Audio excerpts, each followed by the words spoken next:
like to first and foremost thank everyone for the Illinois chapter support with the UIC ASHRAE chapter. I'm David Guerin. I'm the new president for the UIC ASHRAE chapter. And we went down to Orlando this winter for the annual winter conference.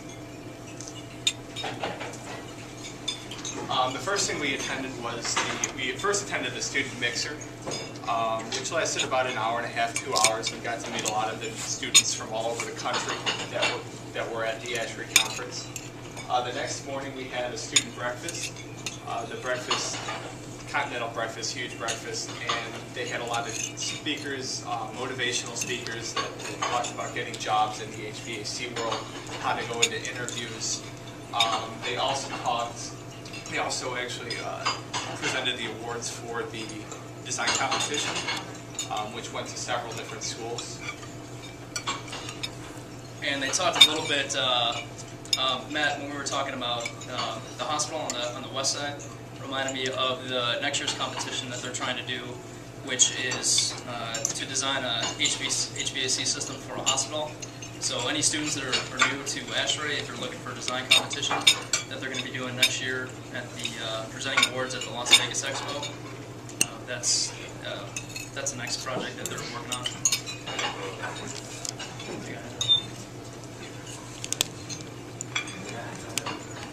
One part of the conference that I definitely enjoyed was the tour of the Florida hospital. It's relatively new, building with a lot of neat energy efficient features.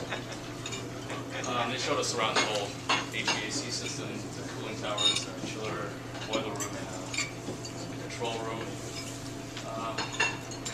For those of us not working in the field, it's nice to actually see a lot of this firsthand and actually meet professionals working in the industry and get a lot of questions answered. One of the things, since I'm going to be around for a little bit longer, I'd like to actually do the design competition next year, which focuses on the new section of the hospital that they're building onto, and designing an HVAC system for that. And my approach, because I work for the UIC Industrial Assessment Center, is to go into more energy efficient, and I'd like to try and make the hospital as close to zero energy as possible. I know it's not, you don't focus a lot on payback, so it'll be nice to actually go into and explore different ways for even larger hospitals to actually become more energy efficient and approach zero energy, because that's definitely a trying part of today's society. The next part we went to is we attended several seminars. It didn't allow us to take many pictures. So the one you have there is snuck in. We went to, I think one of the first ones was about, they were doing cooling in different kinds of cooling technology, both in ice storage and in relating cooling into the hospital as school design, and how to make school districts more energy efficient. And the focus with that one, I don't know if it was because we're in Orlando, was hot and humid climates. And we went to a couple other seminars. I know one of the other ones was explaining the new 90.1 regulation about achieving 30% savings. And then I think another one that we went to that day was on dehumidification systems. We learned a little bit and got some speakers there.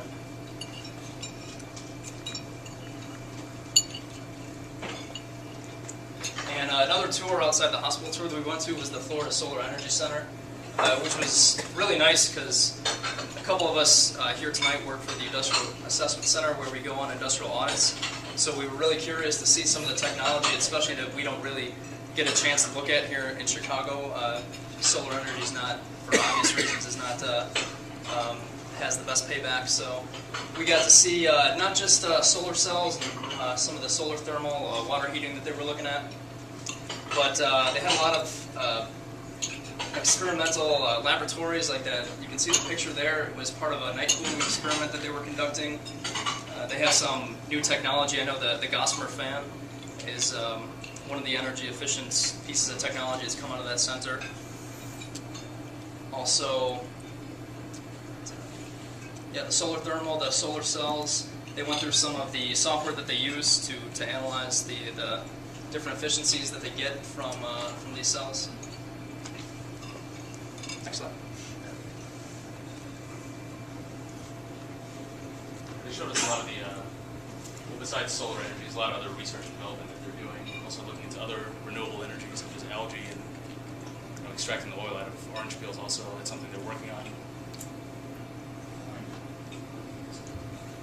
Another area that was of general interest to me was they were using the heat that was being rejected off of AC units because they do a lot of air conditioning down in Florida. And they were using that to actually heat up hot water for domestic use, which was some of their experiments were dealing with their hot water heaters that didn't have to take any energy whatsoever to heat hot water. Which it was a surprise to me, being up in Chicago, we don't use the AC as much as we use, our furnaces and everything here. So it was definitely interesting. It was definitely interesting to see hot water heaters that were actually heated with an air conditioning unit. And then, of course, we made it to the expo. It was huge. I think the convention center down in Orange County, rivaled that of McCormick Place here. And one of the greatest things is actually to see cutouts of a lot of systems that I've seen in operation. We have a boiler, we have chillers and compressed air. It was actually nice to see and actually touch the components of inside of a boiler and stick your head inside of it. Definitely, I think a lot of us, we were talking before the trip, that we thought the seminars might be the most productive for us. But in a lot of ways, this gigantic expo that we went to with some of these cutaways and just talking to some of the vendors was probably the best learning experience that we had. And they also, we got to see some new technology that we had never heard of. A couple pictures here, things that we never really have seen in our line of work. Like you see in the corner, there's a company, Fabric Air, that has canvas ductwork that is supposed to resist against mold. It's washable, it's easier to install.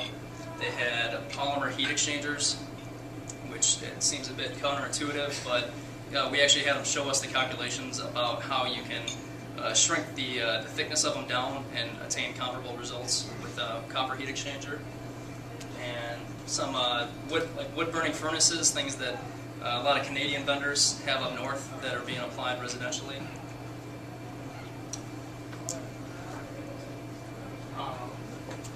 Radiant floor heating was another big one that we hadn't really seen too much of, that we got to learn a little bit about. So the whole experience, though, was just a great learning opportunity for us, being young engineers in the field, to see these cutaways, see these new products, to talk to these vendors, to go on these tours and see everything firsthand. So again, it was a great learning experience for us, and we really appreciate the opportunity to be able to go.